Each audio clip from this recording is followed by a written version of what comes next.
Hello, good morning students. Class 10 भौतिकी प्रकाश का परावर्तन और अपवर्तन चैप्टर से पिछले वीडियो में मैंने 40 प्रश्न का आंसर करवाया था। 41 आपको बनाने कहे थे, जिसका सही आंसर ऑप्शन नंबर बी होगा 20 सेंटीमीटर। आज के वीडियो में उसके आगे 42वां क्वेश्चन से हम लोग करेंगे। क्वेश्चन है, निम्नलिखित में से किसी वस्तु का वास्तविक प्रतिबिंब कौन बना सकता है? निम्नलिखित में से किसी वस्तु का वास्तविक प्रतिबिंब कौन बना सकता है? कांच की पट्टिका, ऑप्शन बी उत्तल लेंस, ऑप्शन सी अवतल लेंस, डी इनमें से कोई नहीं। उत्तल लेंस वास्तविक प्रतिबिंब बनाता है। इसका सही आंसर उत्तल लेंस होगा। नेक्स्ट क्वेश्चन है 43। क्वेश्चन 43, उत्तल लेंस द्वारा आवर्धित काल्पनिक प्रतिबिंब तब बनता है जब वस्तु रहती है। मतलब वस्तु को हम किस स्थान पर रखें कि आवर्धित यानी बड़ा और काल्पनिक प्रतिबिंब बने। ऑप्शन ए अनंत पर, ऑप्शन बी फोकस और लेंस के बीच, ऑप्शन सी फोकस पर, ऑप्शन डी फोकस दूरी और दुगनी फोकस दूरी के बीच।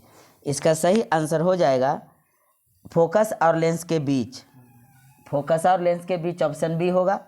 नेक्स्ट क्वेश्चन 44, एक गोलीय दर्पण से 5 सेंटीमीटर की दूरी पर रखे बिंब यानी यू बराबर है 5 सेंटीमीटर का प्रतिबिंब दर्पण से 30 सेंटीमीटर की दूरी पर यानी भी बराबर है 30 सेंटीमीटर बनता है। जिस ओर बिंब है यानी वस्तु की ओर ही प्रतिबिंब बन रहा है, तो आवर्धन ज्ञात करें। 44 का ऑप्शन ए है +5, option B -6, option C -30, option D +6। का सही आंसर हो जाएगा -6। नेक्स्ट क्वेश्चन 45, एक उत्तल लेंस से 30 cm की दूरी पर एक वस्तु रखी गई है। लेंस से बराबर दूरी पर वास्तविक प्रतिबिंब बनता है। लेंस की फोकस दूरी ज्ञात करें। Option A 30 centimetre, option B 20 centimetre, option C 15 centimetre, option D 10 centimetre. सही आंसर हो रहा है 15 centimetre, option C. Next question 46, एक उत्तल लेंस की फोकस दूरी 20 cm है।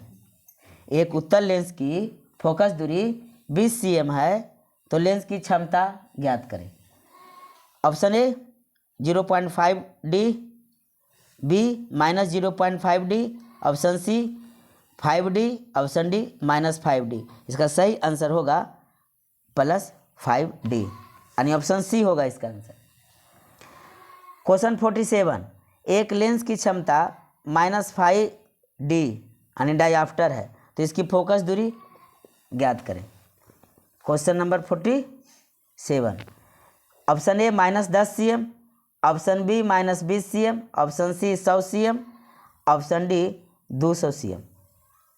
इसका सही आंसर हो जाएगा option B -20 cm। Question number 48, lens की क्षमता 4D है, यह होगा। ऑप्शन ए 4 मीटर की फोकस दूरी का उत्तल लेंस होगा, या 0.25 मीटर फोकस दूरी का अवतल लेंस, या 0.25 मीटर फोकस दूरी का उत्तल लेंस, या 4 मीटर फोकस दूरी का अवतल लेंस। इसका सही आंसर होगा ऑप्शन सी 0.25 मीटर फोकस दूरी का उत्तल लेंस। सब न्यूमेरिकल है। नेक्स्ट क्वेश्चन 49, किसी बिंदु वस्तु से निकलकर किरणें किसी लेंस से अपवर्तित होकर जिस बिंदु पर मिलती है उसे क्या कहते हैं? वक्रता केंद्र कहते हैं, प्रतिबिंब बिंदु कहते हैं, फोकस कहते हैं, या प्रकाश केंद्र कहते हैं। इसका सही आंसर हो जाएगा फोकस।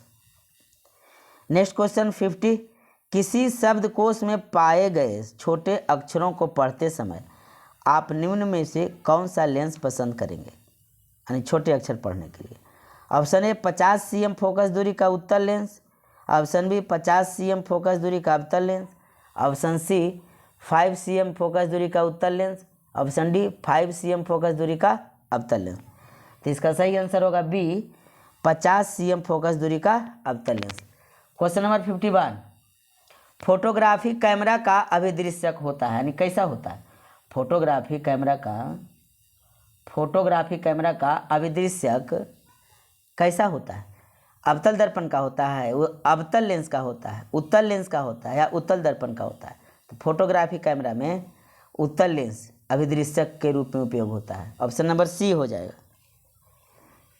नेक्स्ट क्वेश्चन 52, प्रकाश तरंग का उदाहरण है। ध्वनि तरंग है, विद्युत चुंबकीय तरंग है, या परावैंगनी तरंग है, या इनमें से कोई नहीं।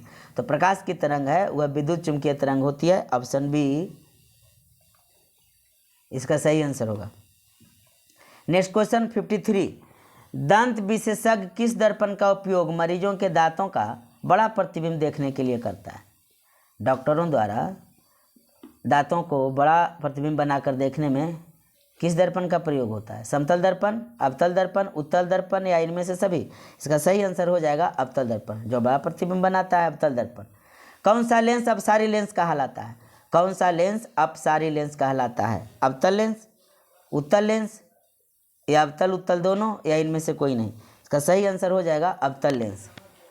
नेक्स्ट क्वेश्चन 55, एक प्रयोग में अवतल दर्पण द्वारा किसी बिंब का प्रतिबिंब एक पर्दे पर प्राप्त किया जाता है, तो दर्पण की फोकस दूरी को निर्धारित करने के लिए प्रयोगकर्ता को मापने की जरूरत है।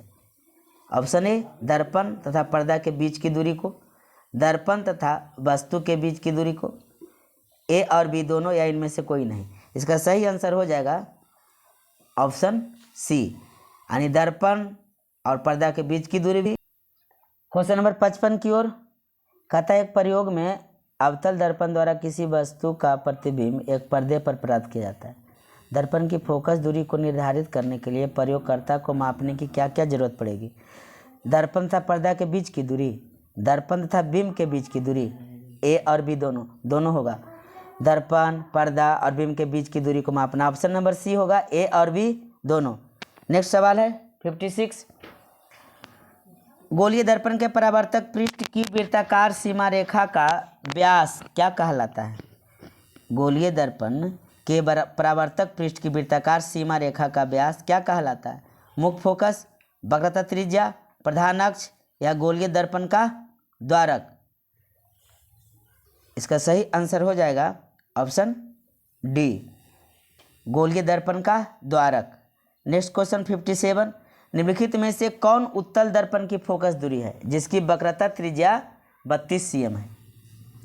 Option A +8 cm, option B -8 cm, option C +16 cm, option D -16 cm। Option C होगा इसका सही आंसर, +16 cm। नेक्स्ट 58, यदि किसी बिंब का प्रतिबिंब का आवर्धन ऋणात्मक है तो उस प्रतिबिंब की प्रकृति क्या होगी? क्या वास्तविक और उल्टा होगा, वास्तविक और सीधा होगा, आभासी और सीधा होगा, आभासी और उल्टा होगा? इसका सही आंसर होगा ऑप्शन ए, वास्तविक और उल्टा होगा। नेक्स्ट क्वेश्चन 59, गोलीय दर्पण का परावर्तक पृष्ठ वक्रित होता है। गोलीय दर्पण का परावर्तक पृष्ठ वक्रित हो सकता है अंदर की ओर, बी बाहर की ओर, सी अंदर या बाहर की ओर, या इनमें से कोई नहीं? गोलीय दर्पण दो होते हैं, अवतल और उत्तल, एक अंदर की ओर धंसा रहता है, एक बाहर की ओर। तो इसका सही आंसर हो जाएगा ऑप्शन सी, अंदर या बाहर दोनों। नेक्स्ट क्वेश्चन नंबर 60, वह गोलीय दर्पण जो अंदर की तरफ वक्रित हो क्या कहलाता है? अंदर की तरफ वक्रित हो, धंसा हुआ हो, ऊपर जिधर रचित होता है उधर उभरा हुआ हो, इस दर्पण को क्या कहते हैं? अवतल दर्पण। ऑप्शन बी उत्तल दर्पण, ऑप्शन सी समतल दर्पण, ऑप्शन डी इनमें से सभी। इसका सही आंसर हो जाएगा अवतल दर्पण, option number A. Next question 61, वह गोलीय दर्पण जो बाहर की तरफ वक्रित हो क्या कहलाता है? सीधे उसका उल्टा, अवतल दर्पण या समतल दर्पण या उत्तल दर्पण, या इनमें से कोई नहीं? इसका सही आंसर ऑप्शन सी होगा, उत्तल दर्पण। गोलीय नेक्स्ट क्वेश्चन 62, गोलीय दर्पण के परावर्तक पृष्ठ के अंदर को दर्पण का क्या कहलाता है? गोलीय दर्पण के परावर्तक पृष्ठ के केंद्र, सेंटर को क्या कहते हैं? पोल। ऑप्शन ए दिया है मध्य, ऑप्शन बी है ध्रुव, सी है गोलार्ध, डी है अक्ष। सही आंसर हो जाएगा ऑप्शन बी ध्रुव, जिसे इस वीडियो में हम 62 प्रश्न करवाएं कुल। नेक्स्ट वीडियो में मिलते हैं, तब तक आप मेहनत करें। धन्यवाद।